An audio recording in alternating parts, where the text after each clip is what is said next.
Hello, everybody. Welcome, welcome, welcome. I'm here with two. I feel very exposed right now because I don't have my meatball avatar here. But I'm joined by Starlight Daryl and Wunderiku, or Wonderico. They're going to educate me in the landscape of VTuber music after sort of inadvertently opening up some sort of a portal to another dimension while talking about Iron Mouse's Music Box of Fate that both of you worked on. Why don't you go ahead and tell everybody a little bit about yourselves? If they don't know, Riku, why don't you start us off? Hi everyone, I'm Wunderiku. I was the lyricist for Music Box of Fate. I'm a songwriter, producer, and lyricist, mostly working in J-pop, in the VTuber world, in video game composition as well. Hello, my name is Starlight Daryl, and I am a composer for VTubers while also being a VTuber myself. I was the composer and orchestrator for Music Box of Fate. Making music for VTubers has kind of been my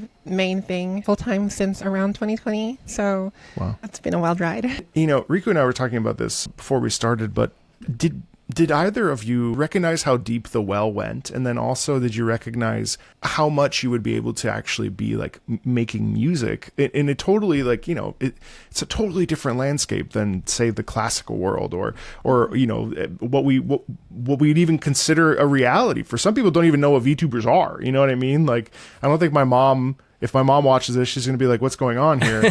You know, how does it feel for both of you to be in a position now where you're actively working and engaging with not only, you know, like active parts of the VTuber community at whole? Like, I'm very intrigued by that. Even now, you know, after doing this for coming up on 5 years, gosh, it feels surreal. Yeah. It's very difficult to explain to my parents, or honestly, even my friends who are not like, you know, really deep in like the weeb sphere. It's, you know, it's kind of weird to explain, but it's very fun though. So yeah, I agree.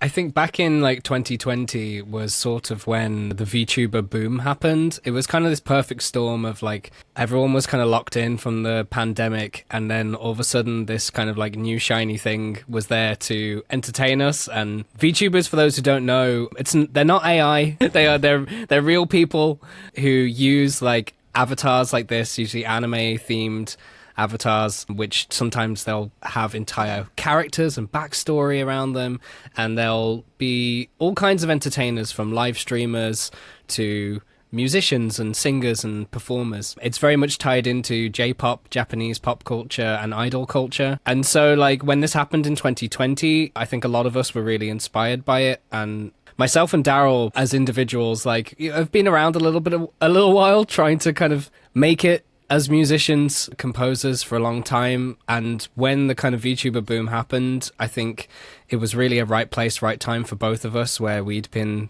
honing our skills for many years, so that when we saw the opportunities that VTubing offered, we kind of both felt like we were uniquely prepared to contribute to this community and to be a part of it. And we both kind of met each other through kind of working completely separately on this and becoming kind of fans of each other's work over the years. So I don't think any of us ever could have dreamed that our lives would be like this, even like 5 years ago, but yeah.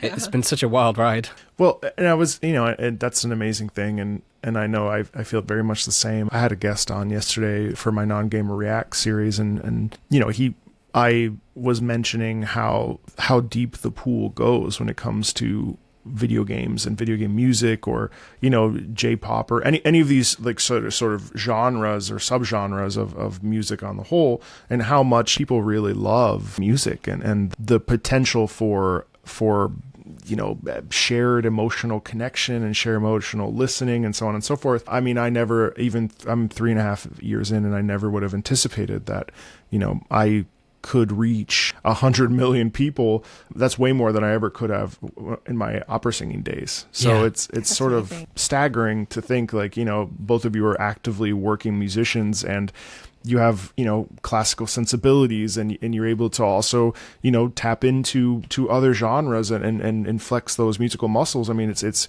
sort of unheard of in the classical music industry, as an example, where you're so locked into that style and it must be this way.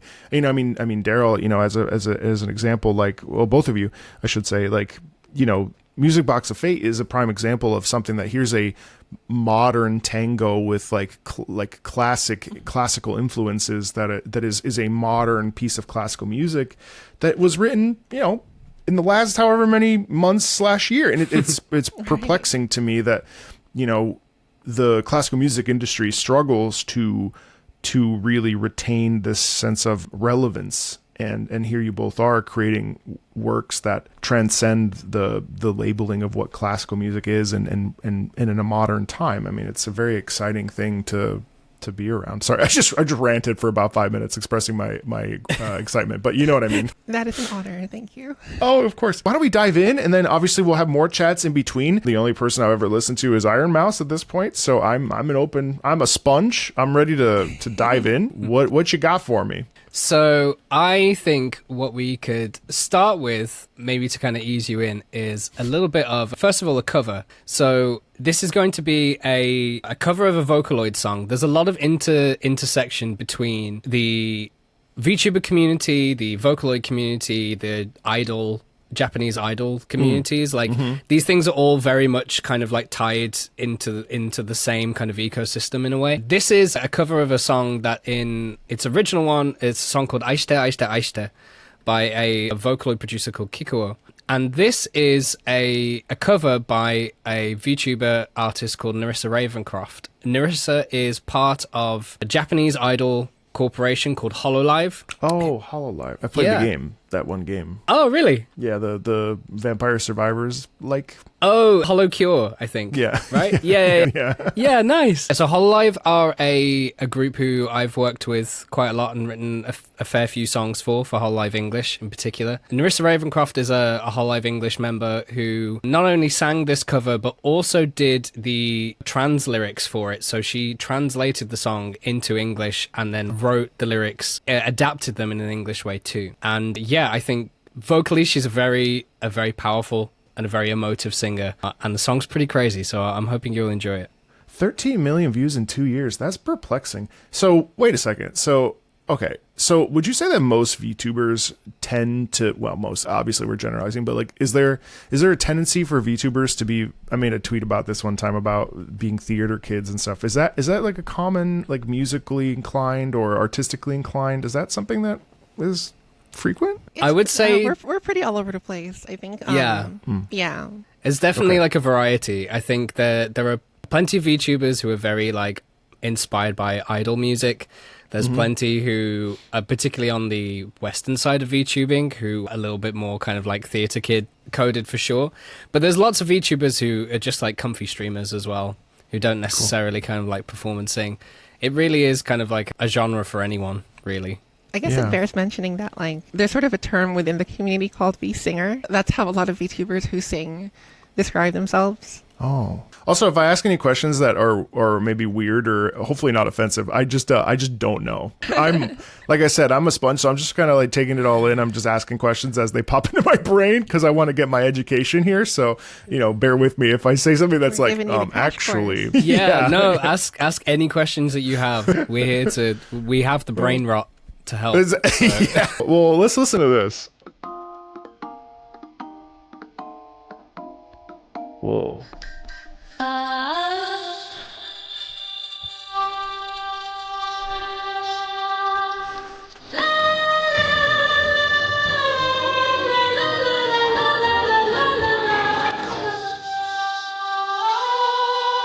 Once in a far away world was a caller that cool like a sea.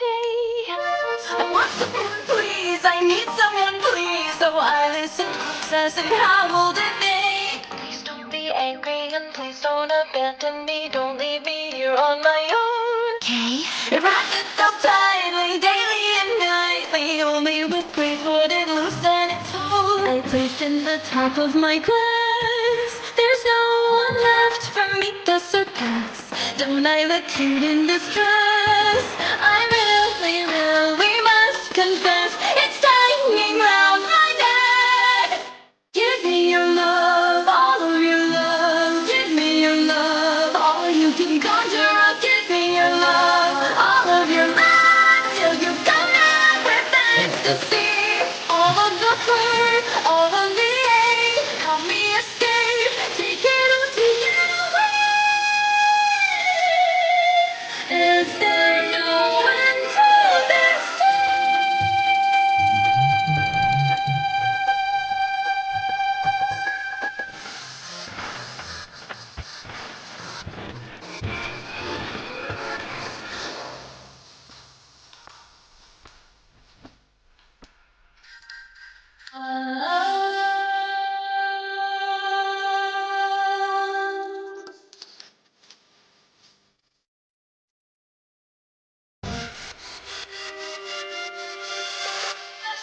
but the necklace will stay just as small as the day it was fun. It's so suffocating, the answer's placating. No one is ever enough. To anyone, always rank number one. Aren't I a beautiful child? I'm better than her, I'm better than him. Oh, everyone's surrounding God, that's perfection. Right after school, I'm finally confessing to you. Ain't it too good to be true? A girl like me in love with you, who's miserable, vulgar, and crude. Give me your love, all of your love. Give me your love. You can have everything if I have you. I can have you. Shoulder my load, now yours to behold. Still not enough, you're not enough. Never enough, still I will loosen my hold. Truly, I'm so sorry. Give me your love, all of your love. Give me your love, all you can conjure up. Give me your love, all of your love. Till you come back with ecstasy. I know it hurts, only gets worse. God, how it hurts. So you'll be craving the time. This is my happiness.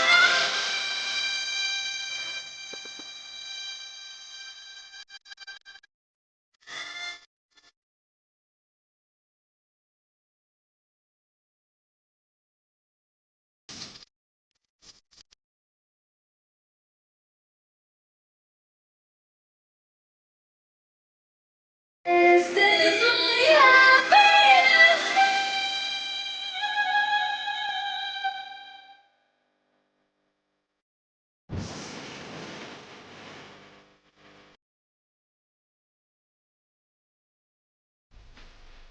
Oh my goodness. What a fun piece. Holy crap. Such amazing like composition as well.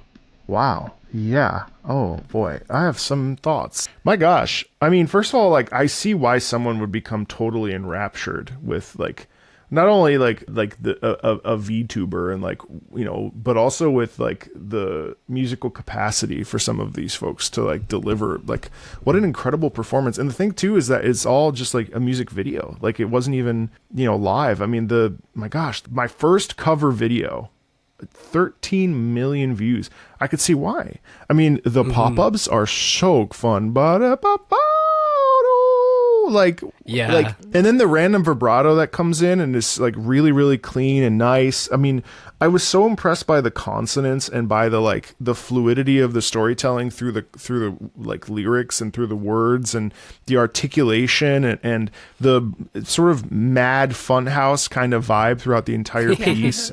I mean, it really, and I was trying to think to myself, like, what genre is this? And I really, at the end of the day, I just wrote down, it just genre bends and it doesn't really like allow itself to stay put in any one thing. And I mean, it's like, it's addictive and it's got this like musical theater, you know, very American, like you put it on Broadway and I mean, I'm kind of speechless, to be honest. It's crazy. Yeah. That's so impressive. And I think where like it's really interesting where VTubers are concerned as well is that like the songs that VTubers sometimes pick to sing for themselves can sometimes hold like a lot of meaning, whether it's an original or a cover.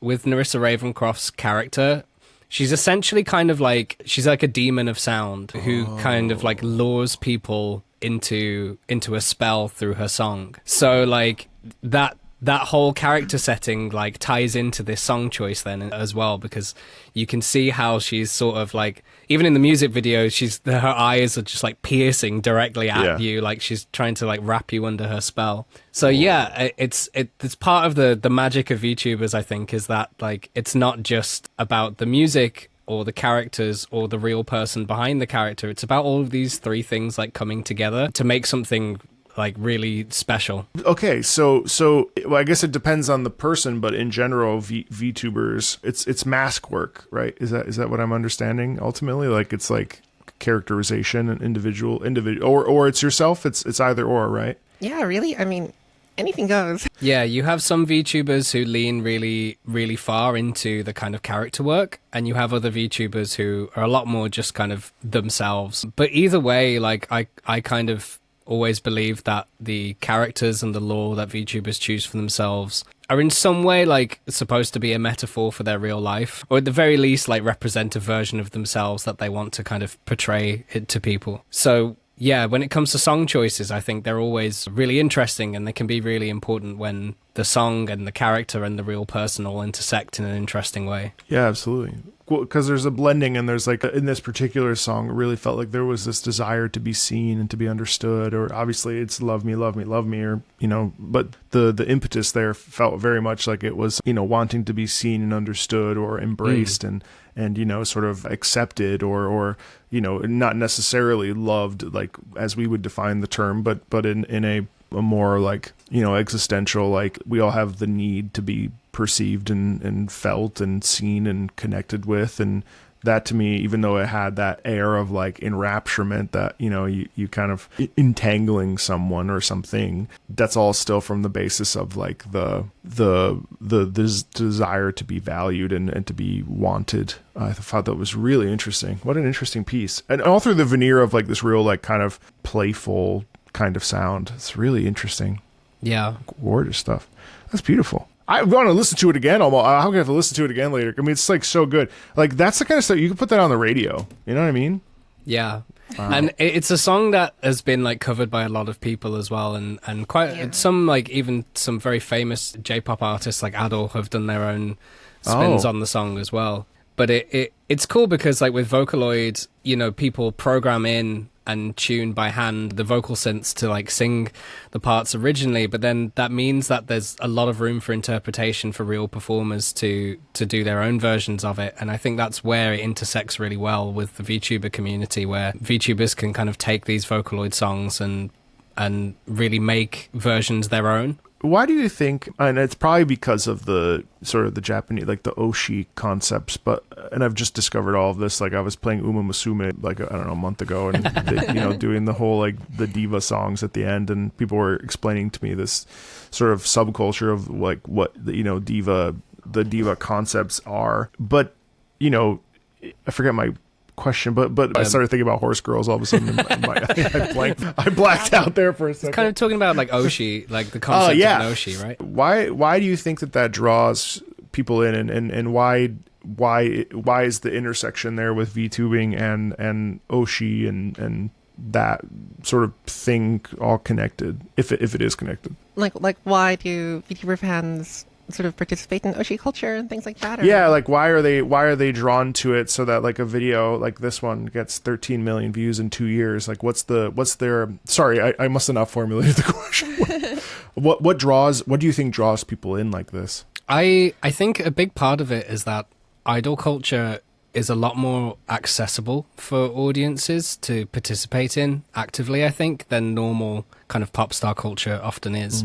I guess in Western culture, and these barriers have been broken down more in recent years, but, you know, you have a pop star who's this kind of like untouchable figure who is almost this mythical kind of person far beyond and above who you are, and the closest you're ever going to get to them is maybe going to a concert and seeing them from a distance on stage. But idol culture in Japan is very different. There's very much a culture of like the idols kind of actively do meet and greets, often quite regularly, to meet their fans in person. And often, you know, like it's not uncommon for idols to get on like first name basis with their closest fans who come and see them regularly. And so there's like a very much like a more approachable kind of relationship. You might call it parasocial, but what I think with VTubing, because most VTubers are streamers as well, that also kind of ties into that same kind of culture where you can have this like direct communication with your favorite streamers, your favorite artists, your favorite singers,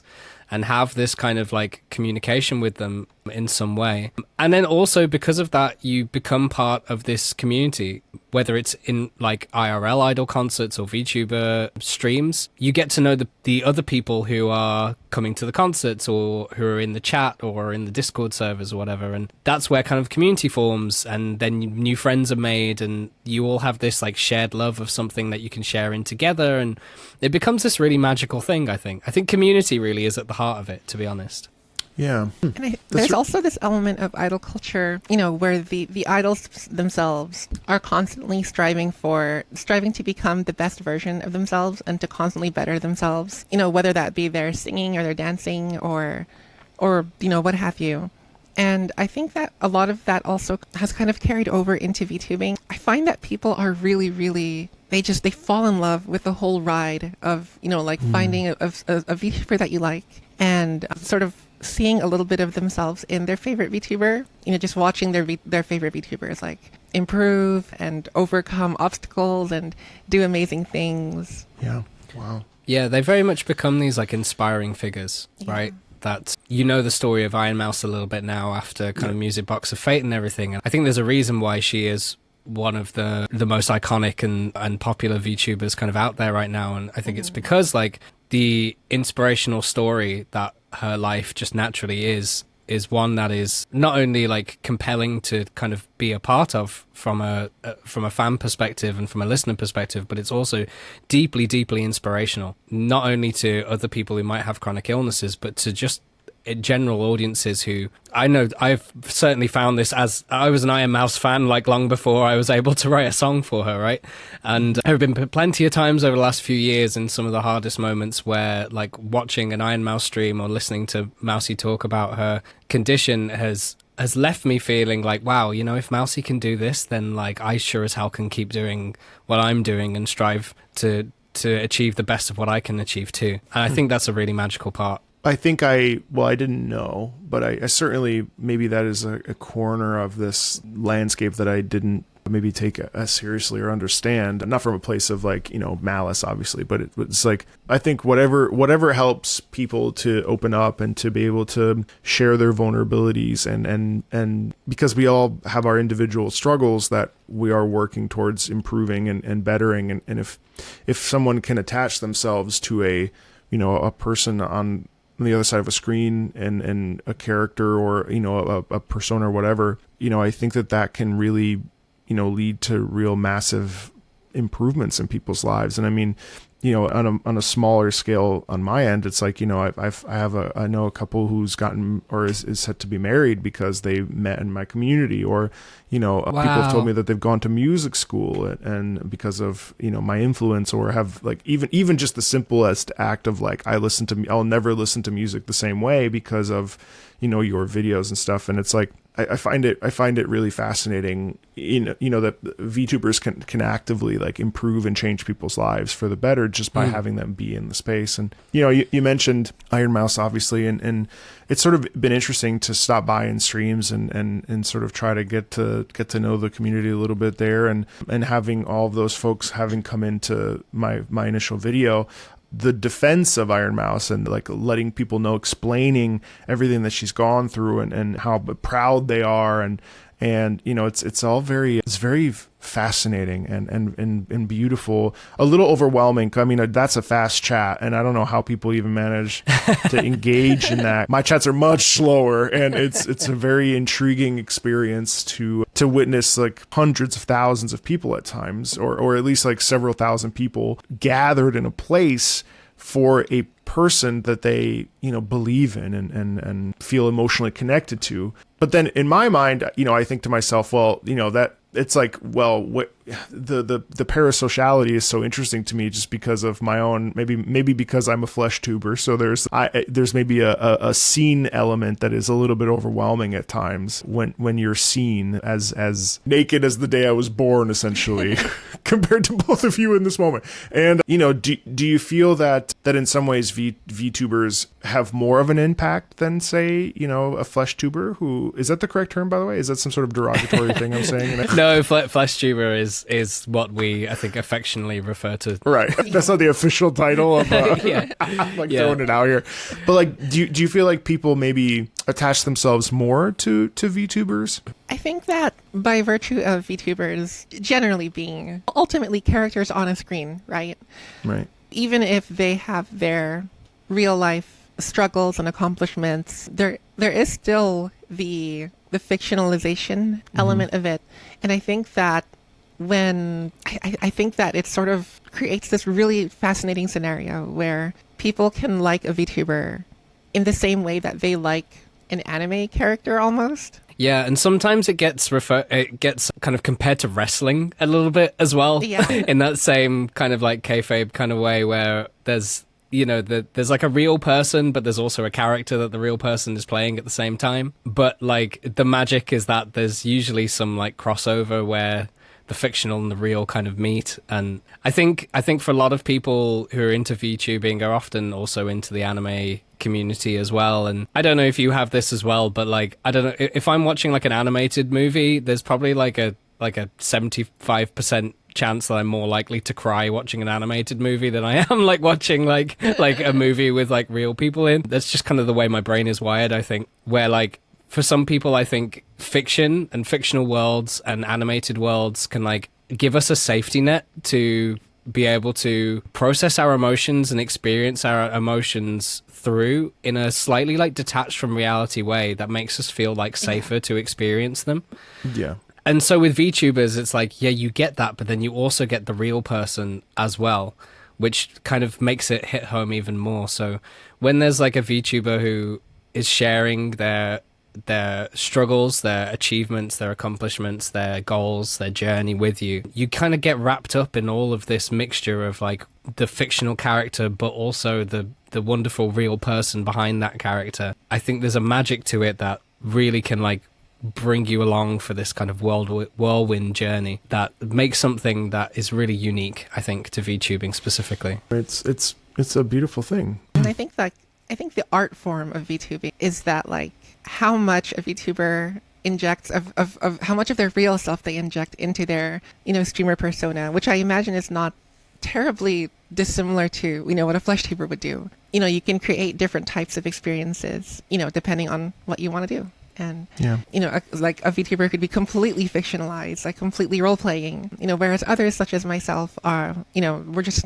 kind of ourselves. Yeah, it's very intriguing. It's all very interesting. Well, let's keep going. Let's listen to another song. Let's maybe stay with a little bit of Hololive. We'll go over to Hololive Japan now. I know that because you have some interest in video games and different things that you kind of reacted to on stream, there's a song by a VTuber called Hosho Marin, and this song was partly composed by Toby Fox, who is the developer and composer for Undertale and Deltarune. Again, there's this kind of like crossover of all these kind of different worlds going in. And this is a fully animated music video that Marin famously completely funds herself. Oh, God. She goes above and beyond with everything that she does.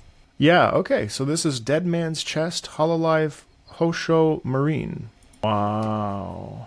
What? That's crazy. That's amazing, right? Oh my gosh. What the freak? That's insane. The like production value is like on another level. Oh my God. Like that was actually my first time seeing the music video. Oh really? Oh, it's so good. It's so gosh, good. That's like so beautiful. It's incredible. Marine paid for all that herself? From what I understand, from how she's like talked about it on stream. She's a bit infamous for like basically bankrolling these really ambitious, incredible creative projects. Yeah. Who storyboarded that even? I'm like, that's absurd. There's a whole animation team kind of behind it, and multiple studios involved. And then the music is by Camellia and Toby Fox. Camellia is another amazing producer as well. Wow. I mean, the double vocal line when she meets the sort of the doppelganger twin there, gorgeous. I loved the interplay between the two of those. 4 key changes, some, you know, 2 up, 2 down. Really delightful. There was this not weird, but there was this really charming brutality mixed in with some real confidence in it that I thought was just lovely. Seeing like both characters' perspective. I loved the confident tension in there. Also, there was one part where the chorus, I love how that motif that she's saying, we get, it's like it gets tossed around quite a bit, which is really fun because I love when music does this because it feels like we get these like little earworms that then like we latch ourselves onto, and it also helped that was essentially with some, you know, verse variations. It was essentially strophic. I mean, there were some shifts in there, but it's essentially the music kind of was staying the same as the lyrics were shifting, and then, you know, you go off into like a random C and then come back to an A. I mean, it was just like so interesting. Yeah, and Wow. and also like Marine's voice, I think, is interesting because she's got this blend of sort of two, what I would kind of think of as like archetypal kind of Japanese idol kind of voices kind of blended into one. Like she's very like resonant in her nose. There's this very kind of like thin kind of nasal sound that you often hear from a lot of kind of Japanese singers. I think it's to do with the kind of the way that the Japanese language is spoken. It often feels like it's more kind of like resonating in the nose and kind of in the back of the kind of like palate rather than being very like at the front of the mouth like English can be and resonating a little bit deeper at times. But then she's also like got quite this deep voice with this like wide vibrato on at the same time. I think it's quite unusual to kind of like hear both of those things in a single voice. You usually get the kind of like the very nasal kind of thing is usually you hear in kind of like higher pitched singers who are really like dialing up the cute factor. The kind of like the kawaii kind of like ness of the voice. And then the wide vibrato deep voice is often a more something that you get in kind of more mature singers who are going for more of a kind of like grown adult kind of mature kind of sound to their voice. And I think Marine's really interesting because she's kind of got these two blended together, which again like very much ties into like her VTuber character. She is very much like this over 30 woman who is like very much like in her 30s who is trying to like appeal to a younger audience and trying to like make herself seem a little bit cuter and a little bit younger and very interesting. Like she's kind of managed to like capture that all with just in the sound of her voice. So yeah, there's a lot of kind of VTuber kayfabe and acting work even going on just in the voice that they choose for themselves sometimes, which I think is interesting. Yeah, and some of that conflict I think may also pop in with that electric guitar that Toby worked on, like that sort of sense of a little bit of antagonizing on self-antagonization maybe, or like trying to break through to the core of a situation, a center. You know what I mean? There's like sometimes that self-discovery or that the desire of acceptance is quite challenging, and I find that the electric guitar there, when you say that to me now, I wonder too, like if that's not an intentional choice to have. Obviously it fits many different circumstances in that particular MV, but wow, that's really interesting. Yeah, and you see that in the two versions of herself as well. Right. The one who seems like a kind of younger version of herself and that acceptance that comes at the end. Yeah. It's just really interesting how you can kind of tie all these ideas together in a more serious way here, because like on stream, that whole character setting is often played for laughs. It's often like a very comedic thing and Marine has like a lot of comedy in her music as well. This is a slightly uncharacteristically serious song for her, but one that kind of takes some of those kind of comedic narratives that she often plays and chooses to play them seriously in a more emotional way, which I think is really cool. Wow. Also, you mentioned Japanese, and what I find really interesting about the Japanese language is how very similar it is to Italian in its sort of forward placement and forward, especially when we talk on vowels, very dental. There's some stuff like English. I find it tends to really slip into the back of my throat. Sometimes it even, it even borders on some of the darker sort of sound qualities that you hear in other Slavic languages. Whereas, it's interesting how Italian, Japanese, there's just be a brightness in, I, A, E, O, U, and the vowel sounds and the consonants are very crisp. And what I liked about this too is how it was very, very, very note, but it had a nice flow of legato and the sort of consonant lifts and momentum there was very consistent. It didn't feel like it got dragged down by the articulation, which is really interesting too. It's cool. It felt very like an anime opening or an anime ending. Oh, it totally could be, right? All right, what's next? Now I'm excited. So we've got, what's our third? Would you like to hear some stuff that maybe me and Daryl worked on as well? Yeah, of course. So what should we go with first? We could watch a little bit of... There's a song that I did with a VTuber called Rita Kamashiro, and this was done in collaboration with a video game that I think you're quite familiar with, Honkai Star Rail. Oh, cool. Yeah, so last year, myself and Rita, we wrote a song for the Honkai Star Rail Multiverse Vistas competition. They had like an original song competition, which we came first place. From that, Hoyoverse reached out to us and asked us to write a song that could be done in conjunction with the release of Sunday as a playable character. So what we did was we wrote this original song that was kind of a duet between Sunday and his sister Robin. And Rita Kamishiro, who's an amazing V singer herself, sang the parts of both Robin and Sunday. Oh, cool. And so, yeah, again, it's that kind of like intersection between like VTubing and video games and all this kind of stuff. So I thought this would be an interesting one to watch. Cool. Absolutely. A Sunday fan song, "LIBERA Me" by Rita Kamishiro and Wunderiku.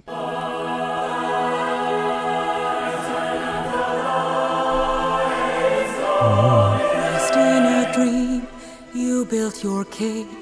Darkness of night will disguise all the pain.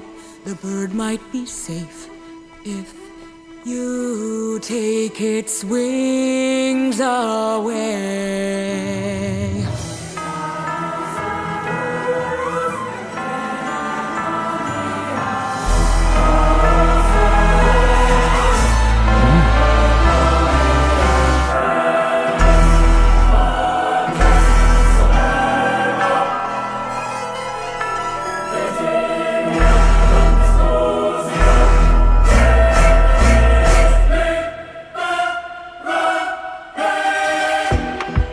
For the sky, hope for it all. Think you can fly, but you've never had to fall. Break from the chains, going from prisoner to slave. In the end, the cycle starts again. The harsher you fight, the deeper the wounds, the bigger the heartache. The higher you climb, the bigger the drop, the harder the soul breaks. The sweeter the dream, the better you feel, the lesser the pain. Don't have to spread your wings again. Why must we wake? Why can't we sleep? Why can't we live inside this dream? If you could have it all, would you leave? Lost in a dream, you built your cage. Darkness of night just disguising the pain. The bird might be safe if you take its wings away. In order to fly, we must learn how to fall. Forever and ever, you must recall a caged bird, calling out "Libera me." You try to hide your broken bones, won't face the pain, the wounds never close. On tired legs, you keep on running, your wings they keep bleeding. The cycle starts again. The more that you dream, the deeper you sink, the harder to flee. The more you ignore, the faster you spoil, the tougher to break free. The farther you fall, the harder you crash, I'm trying to reach you. Open your eyes and you'll see the truth. Wake from the past, wake from the lies. Don't let the music drown your cries. One day you'll realize that you're lost in a dream. You built your cage.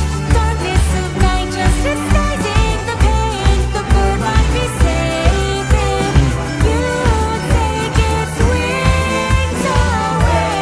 Why must we? In order to fly, we must learn how to fly. Forever and ever, you must recall a caged bird, calling out "Libera me." The night's too short. Should I keep sleeping? Is this dream over? Guide me until I find my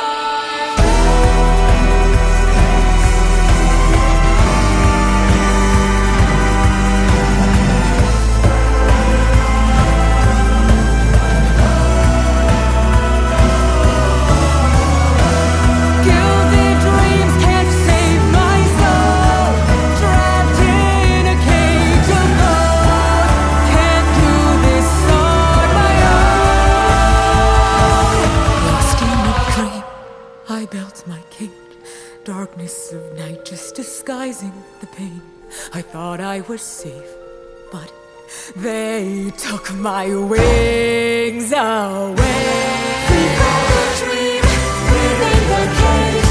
Look to the dawn of a new refrain. Whatever awaits, our wings will lead the way. In order to fly, we cannot be contained. No longer remember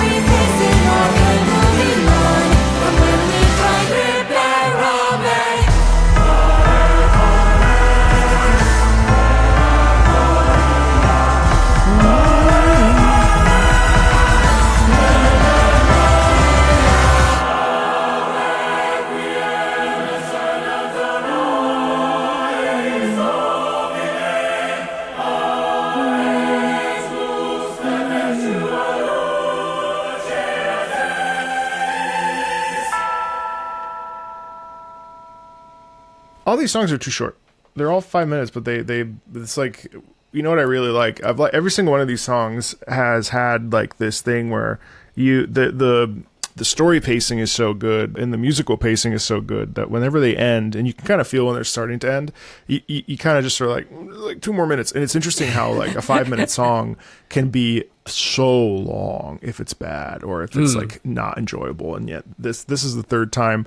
Oh, I have so many thoughts. On this. Make 5-minute songs cool again. Yeah, make 5-minute songs cool again. It's true. Yeah. I know that you have, if I recall, a classical composition background, correct? Yeah, so for myself, yeah, I was lucky enough to study at a conservatoire in the UK, but I was mostly kind of there on the music production course. My background was more so kind of, when I started college, I was like in punk band. I was like in a punk band with my friends, and I originally didn't get accepted into music college because they didn't like the music I made. I kind of like, I appealed and asked whether I could try and prove myself. Eventually, like, someone kind of saw a little bit of something in me.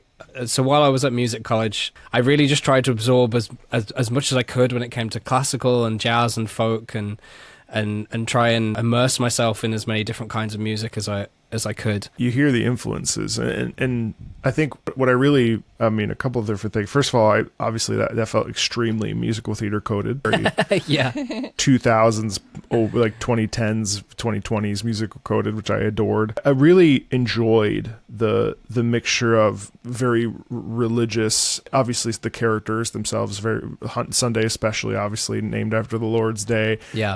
All that stuff. But what I really liked is that there was tension and elegance mixed in with this very, very like church influence musically with the chorus, whether it teetered into Gregorian, less so, but more into like the homilies and that kind of stuff. I thought that was so lovely. I thought the use of the saxophone was really, really intriguing. How we essentially can turn this, warm, sensual sound and turn it into an antagonistic and almost devilish sort of, the real noises that the sax can make.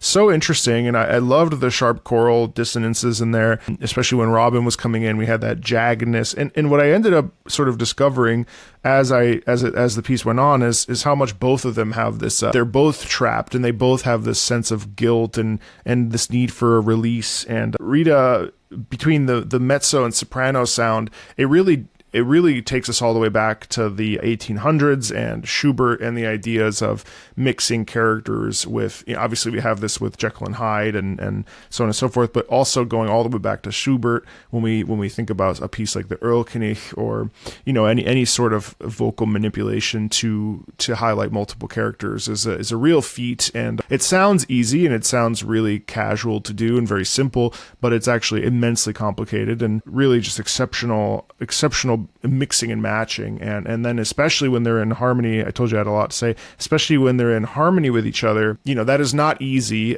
even when separately recording those things and then mixing them together. The production needs to stay the same vocally. It was really just such an impressive piece. That's really I really enjoyed that piece. Really nice. Thank you. Yeah, getting Rita's vocals through for that was really was really crazy because particularly when I went into the recording session with the orchestra and they were hearing the vocals, everyone thought it was me singing on the track for the Sunday parts, and I was like, no, that's Rita singing like all of the vocals, and they were like, what?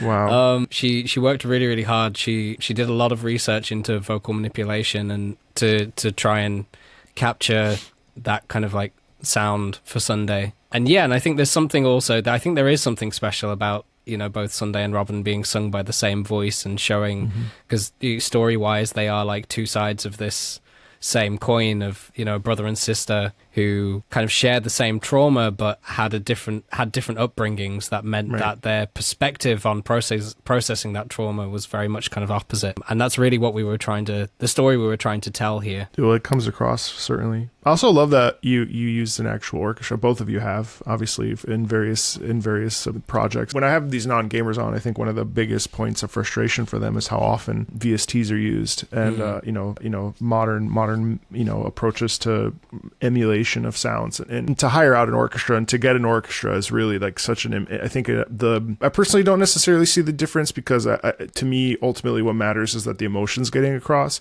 but the importance of having real musicians, I think cannot be understated. And it's always baffling when these studios with plenty of budget gloss over the importance of real instruments and real people playing real emotions and real feelings through their instruments. So I think it's great that you're able to do that for as much of it as possible. I don't know how much of it, but if not all of it. It's really been like, for both of us, like the opportunity to work with real orchestras has been a very, very new and recent thing, like really in the last less than a year of our lives, really, you know. Wow, great. Wow. Last couple of months for me. Yeah. Well, and that goes into a whole different conversation about, parts and assigning things and making sure that everything's, I'm assuming there's arrangers involved, if not also you both arranging and, part setting for all the individual instruments. Like people have no idea how complicated it is to, write out the individual lines for the violins and then the violas and the cellos and the trombones and the clarinets and the oboes. And I mean, that's monumental. Has that been a challenge for both of you in different ways? For me, that's actually the part that I enjoy the most. I think a lot about the orchestra in general. It's like kind of my sensibilities. Yeah. Yeah. And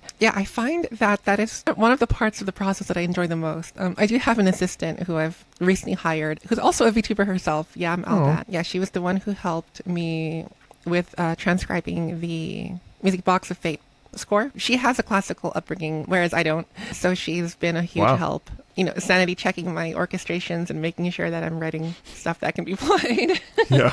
But that's the other, I mean, this is such a valid statement though, because sometimes we'll write things and I played Ludwig the Holy Blade for a person yesterday, and he was like, find me a single soprano that can actually sing this high and I will be very impressed. There's the second half of that piece in particular.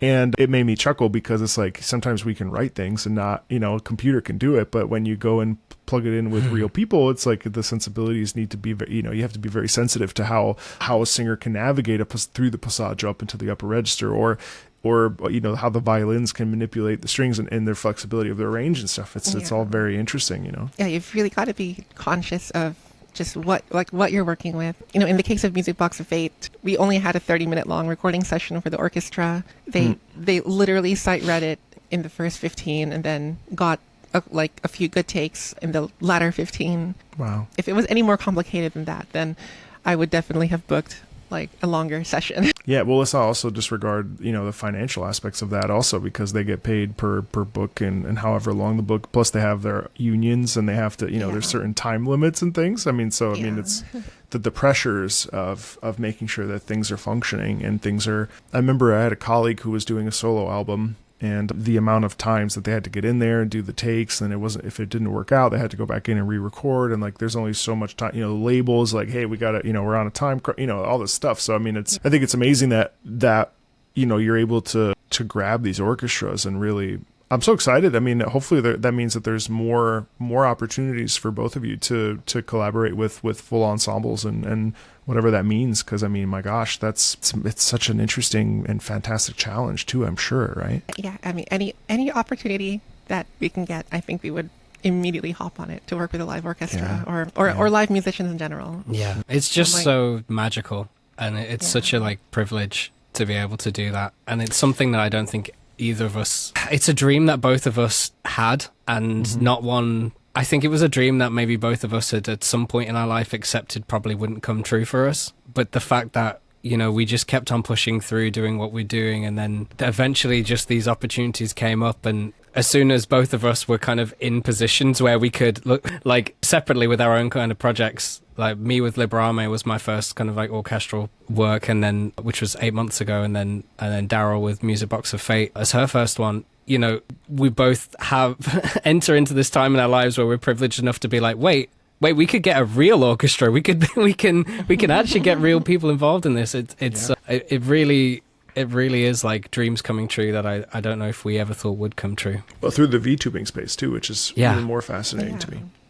Talk about the avenues and talk about the opportunities that come when you, I used to say this thing, when luck plus preparation equals opportunity. I love that phrase. Yeah. I feel like it's such a hallmark of my own personal journey with music, and it's a lot of it's luck, but then when you're prepared and you're ready to go, the opportunity just sort of, you're ready to go. I mean, it's so fascinating. That's the one thing I probably miss the most about my singing days is singing with an orchestra, because there really is nothing quite. I mean, I'm sure for both of you, like, hearing a composition is different than for me, where it was like, interpreting my Puccini or Verdi, where it was like, wow, I get to sing this phrase with whoever. But like for both of you, it's like, you wrote that, and you get to also present it with an orchestra, and they are playing the notes that you came up in your brain. Like that's very unique. It's very surreal. Unique. Yeah. It's surreal for sure. Well, let's pivot over to what's next. This is something that Daryl's done. Yeah. So Let's do it. It's Bad Ending is a fan animation that was honestly mostly made by one person, Mazumaro, who is an artist and 3D animator and also 2D animator. And this is sort of a animated short that revolves around Holomyth, which is the sort of like first generation of English VTubers associated with Hololive. So it's kind of just to kind of give a little bit of context on like, what the story will entail. It's rather long, so I don't know if we want to go through if we want to, watch the whole entire thing.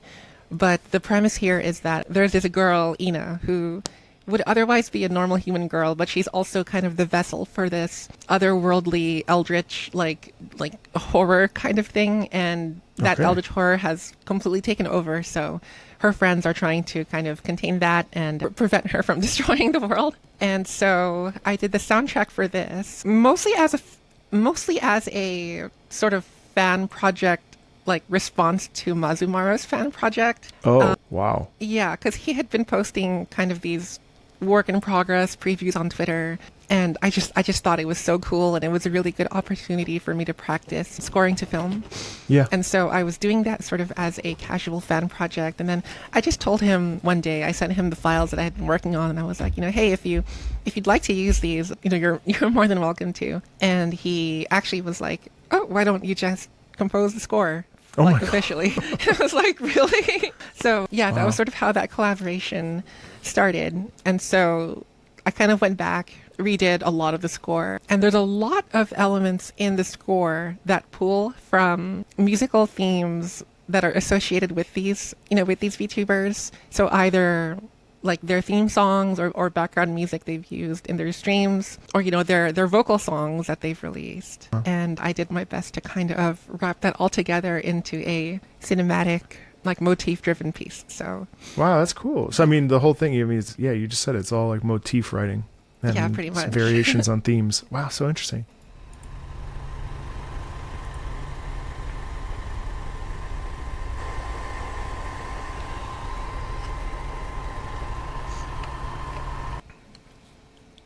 Oh, I haven't rewatched this in its entirety since in like a year.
Wow.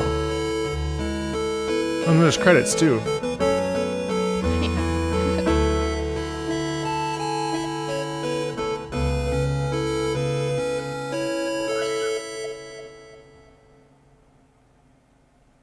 Whoa. Wow. That's crazy. Thank you. I didn't write anything down, obviously, because that was insane. It was very engrossing in every single way. And I think, for my money, like, what's amazing about that is that not only were there multiple different styles and genres that you were pulling from when you were composing that, but also just the fact that your mind is able to create and go there. I mean, like, you know, I guess in a succinct way, like, how do you explain this? Like, a 12-minute video is probably like hours upon hours upon hours, but like for instance, with the fight sequence there, like, we pivot to this electric guitar heavy, there was some EDM synth in there. What goes through the mind of a composer when trying to, I mean, it was stunning. I really, like, I mean, just what a sublime, like, I was thinking while I was watching it, I was like, I can't believe how little we get this in modern movie. We really don't get motivic writing. It's this amorphous stuff. Like, what it felt, oh my God, it was like transcendent. So, like, what goes through your mind when you're composing a piece like this? What goes through my mind? It all comes down to, like, if I was watching this as a fan, like, what would I want to hear? And that's sort of, is the guiding principle of a lot of my decisions. I think that genres in and of themselves can be sort of like a language. Like, when an electric 7-string guitar drops, like, in what is otherwise a purely orchestral score, like, you kind of know that it's going down. It's going to get really intense. And then, like, sort of the same for EDM, like those EDM elements. So I just really think a lot about sort of a HoloLive fan watching this, like, what would make them feel the things that I would like them to feel, that I want to feel during these scenes. So you would say that you're an emotions first composer? I would say so, yeah. But even then, like, how do you decide, like, what notes work and the structures of, like, putting together, like, because, I mean, anybody can sit down and compose, but it takes a composer to sit down and be like, this is what this is going to make sense. So, like, how do you sit down and create notes? Like, why do you choose the notes that you choose? Like, you know what I mean? Like, there was several moments in there where I was like, I couldn't even fathom thinking of this. And, like, here you are just like pumping out this, like, thing. It does bear mentioning that, a lot of the motivic material that was in this, in this soundtrack was taken from, again, like, sort of the VTubers theme songs or their character songs or their original songs. So there's a lot of reharmonizing that I had to do, which ended up in some pretty interesting, like, harmonic choices, I guess. Really interesting harmonic content. Like, like when the sort of eldritch, like, god thing, like, leaves Ina's body and becomes its own giant sort of hand monster thing, right? Like, the creepy piano motif there is actually lifted from one of Ina's original songs, which, like, if you listen to it, it's a song called Violet.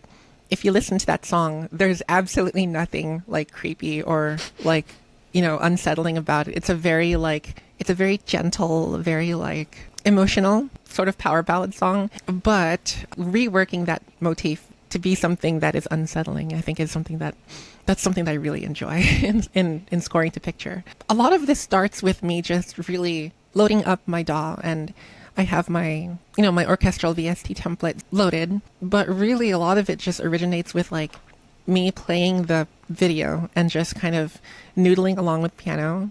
And I'm like, oh, that note works, like, okay, yeah.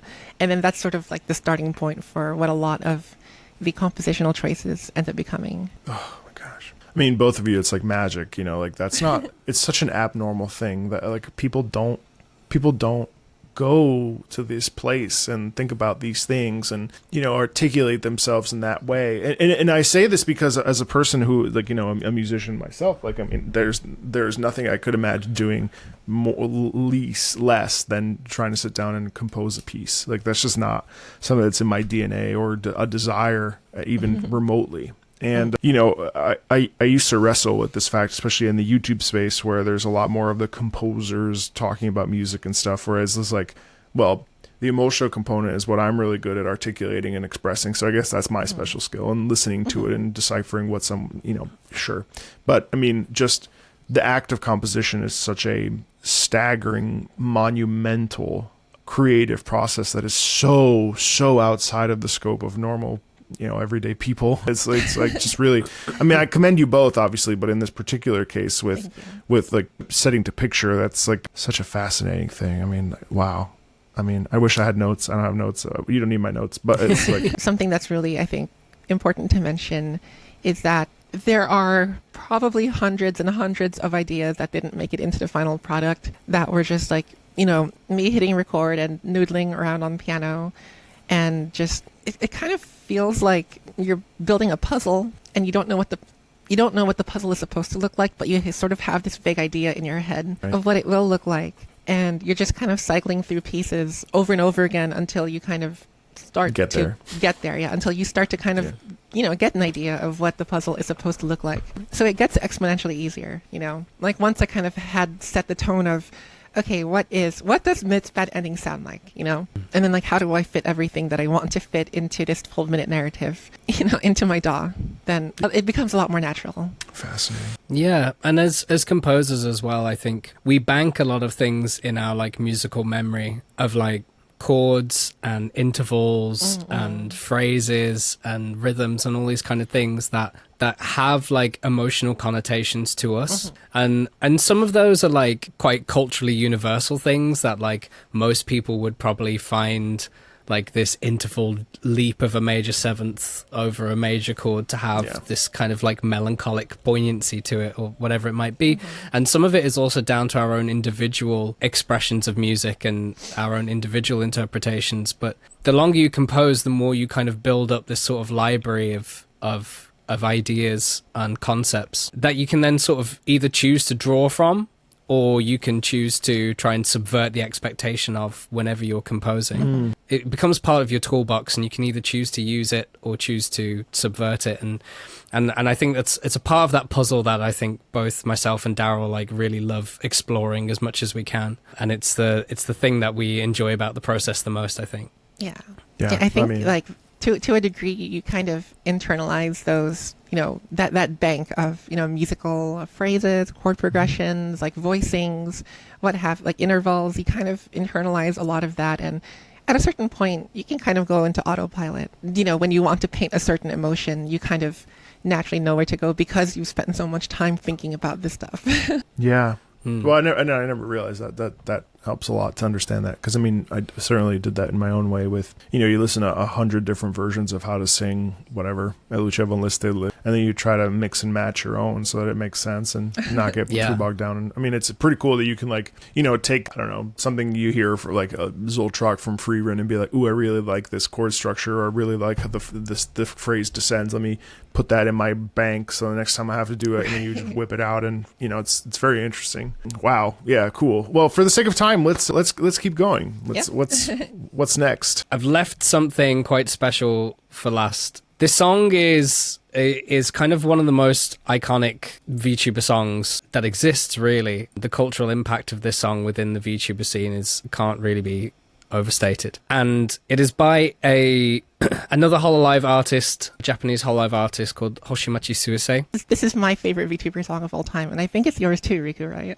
Yeah, it is. Yeah, it is. Cool. Yeah. This is why we're friends. This is why me and Daryl get on so well. We have very similar taste in music. This is a performance of the song Stella Stella, which is on a show called The First Take. I don't know if you've ever reacted to anything from The First Take before, but it's a YouTube channel where they kind of perform like Japanese pop stars to come and give a stripped back sort of one take style performance of a song. Wow. And this is really interesting because you get to see a little bit of the blend of like what can be done with VTubers in a real space as well, and the blending of kind of virtual and the real, as well as this beautiful arrangement of this song. 19 million views in 2 years. Obscene. That's obscene. I'm seeing a lot of these like 2 years, like 2 years ago. Was there like a fundamental moment in singing tuber land? It was a pretty good year, I think. Yeah. 23? Yeah, it was. And I also think, because we wanted to kind of give you a little bit of an introduction, I think it's kind of like finding some of the stuff that has solidified itself within the culture a little bit as well, yeah. like, because there's always new stuff coming out all the time. Sometimes it can be tricky to know what's going to like stand the test of time. These are like some of our personal takes, so they wouldn't be on everyone's list necessarily, but I kind of feel like this song probably would be on most people's list. Cool. Oh, cool.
I mean, my gosh, that's incredible. While I was listening to that, I was thinking about like how raw and how beautiful and how even that singing is, and just like how delightful it is. When we think of like in video game, we think of really wonderfully multi-talented, multifaceted composers. Nobuo Uematsu, Yasunori Nishiki, Kiki Kobayashi, Yoko Shimomura, so on and so forth. But like a lot of that stuff ends up feeling very sort of like classic Western sounding, and something about this feels so uniquely Japanese. The way that it articulates itself, the self-expression in it, the language, like all of it feels so delightful and so unique in its. And even though it's like, the J-pop is a sound that I'm starting to really understand after watching a bunch of anime now and coming around to it and stuff. But yeah, it's so. I guess it's that idol culture, isn't it? It's the Oshi kind of. It's really something else. It's really something else. And I think Suisei is just an incredible example of that culture. She's come a really long way. The character of Suisei has existed before HoloLive, sort of as a separate project. She's very much a visionary of her music and her brand. And this particular performance of Stellar Stellar was a really monumental thing, for her fans all over the world. To my understanding, she was the first VTuber to appear on this show on the first take. Wow. So yeah, it was just this huge defining moment, I think, in the VTubing community, and particularly for her fans. Wow. Yeah, and I think there's, like what I mentioned earlier, that magic of VTubers of blending the real and the fictional together, and then being able to tell a story with that. This song is called Stella Stella, and it's a song where Suisei is really laying out the life that she thought she was going to have for herself, of not being able to achieve any of her dreams, of thinking that she would never really amount to anything, and then being able to self-actualize and being able to realize that who she truly is, and that affirmation at the end of the song of like, I am a star, is so much more powerful when you realize that Chisuisei as a name, Hoshimachi means city of stars, and Suisei means comet. Her whole character setting is based around this idea of almost wishing upon stars, which then ties into the themes of it being a fairy tale, which is also another part of the lyrics of like this dreamy fairy tale she had wished for herself, and not wanting to be the damsel in distress, but to be the prince in her own story. It's so beautiful and so emotional, and it's something that is elevated so much by the fact that Suisei is a VTuber who is the comet idol. That's like her title. You're weaving together this real person's story and struggle, and she's been VTubing since 2018, I believe, which in VTuber terms is like a fossil, like it's like prehistoric, like before becoming a VTuber, she'd been trying to become an idol, like an IRL idol, for many years as well, and had constantly had doors kind of slammed in her face, and found this new opportunity and new life for herself, and now she's recently, like in the last year, she's had like mega hits in Japan. The song called Bibbidi Bar, which was huge. She's like headlining stadiums in Tokyo As a VTuber? Yeah, as a VTuber. Oh, wow. Yeah, and that this song is just so emblematic of that journey. Yeah. That it resonates so much, and you can see the impact that it's had on so many people. I mean, look at me and Daryl, like we're literally like the the blue and yellow colors and the star themes that we have of Starlight and Wonder, like the influence of this song, I think, that's had on the VTubing, on many people in the VTuber community has been huge. Wow. I mean, I think the well is quite deep in this VTuber space. I mean, I feel like we've only dropped like a little droplet of water in the ocean that is VTuber, well, the VTuber landscape, but also VTuber music, and it's really an extraordinary thing, isn't it? It's so emotional and so honest and so pure, even though it's through this characterization, this mask work, this whatever, what have you, and this like sort of, you're right, it's like identity plus. And I find it really incredibly delightful and so charming. I've never judged VTubing. I've never thought it was weird or anything like that. But you see these sort of comments, and especially from folks that don't maybe understand or empathize or very small-minded or shallow-minded without thinking like, oh, well, there's actually like something, and it requires education, and it requires like, hey, like this is a very real thing that is a beautiful way for people to express themselves and to find value in, and also find value in their true selves, and so on and so forth. And I thought that was a really good song to end on. Even me, like I never anticipated that I would. Now my platform's not massive or anything, but I enjoy a successful YouTube career that I never in my wildest imagination would ever have anticipated, especially from the sort of the depths of hell, my own personal hell that I started it in, and to now be on the other side of this and feel comfortable and feel safe and be able to talk about music every day. When I actually had rejected music after my singing career, I said, I'm never going to talk about this again, like I'm done. And for video games to reignite my love and passion for music and what I was essentially born to do, which was talk about music, like I sort of, it's incredible. And so I feel all like warm, fuzzy kind of, I wanted to almost cry. How beautiful that, you've got the VTuber tingles. I think it's so beautiful that you mentioned about, that it's almost like counterintuitive that, playing a character, a lot of people might jump to the idea that it's ingenuine, that, it's just an anime character on the screen, right? Mm-hmm. But I think that for a lot of VTubers, and definitely for myself, I find that, kind of taking on this characterization of yourself that you've written and that you are sort of portraying, I think has given me the strength and kind of conviction to express the parts of myself that I would have been too afraid to express otherwise, which maybe is a bit silly because I am technically somewhere in between FleshTuber and VTuber. But yeah. Well, it requires a lot of courage to be vulnerable, and unfortunately, the problem is the world is quite harsh, and the reality is that like the world is quite challenging and at times quite brutal. When I was growing up, I had sort of made a commitment to being vulnerable, knowing that I was going to get hurt time and time again by people mm-hmm. who would not understand that, and finding your tribe is something that VTubing, offers, the sense of safety and also, being willing to then absolutely like release that sort of the innate parts of you that deserve to be seen and heard through a character that, arguably is a mask, and yet it still is able to like touch people and reach people because everyone is trying to find ways to express themselves, and VTubers give them the opportunity to also maybe be seen, internally and then therefore externally at the same time, if that makes sense. Exactly. It's beautiful stuff. I think we also live in a culture at the moment where I think one of the defining characteristics of the modern culture that we're in is one where we can now have the power to sort of choose our identities for ourselves, maybe more so than previous generations had, where it was very much kind of like you fit into cultural boxes that you were kind of prescribed to, and if you kind of didn't fit into those boxes or into that norm, then the social ramifications of that could be so severe that you might not be able to be part of that community anymore. Mm-hmm.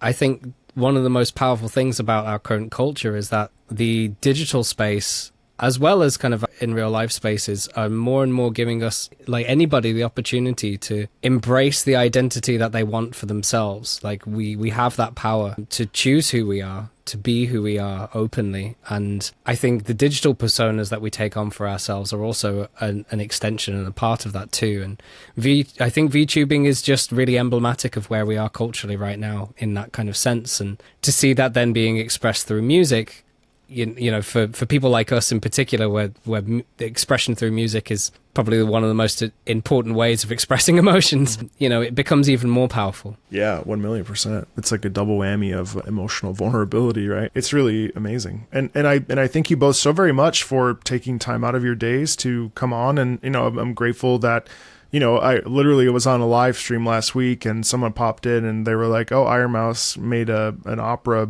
video. You should check it out. And I was like, what? Iron Mouse opera video? What is this? And then I watched it then and there. And then I said, oh, this is interesting. I should turn this into a video. And then all of a sudden, I feel very fortunate that, you know, we've been able to sit down and have a really meaningful conversation and be able to explore, you know, something that I think is quite lovely and really delightful. Who knows? Maybe we'll all collaborate together someday, especially now that I'm singing again.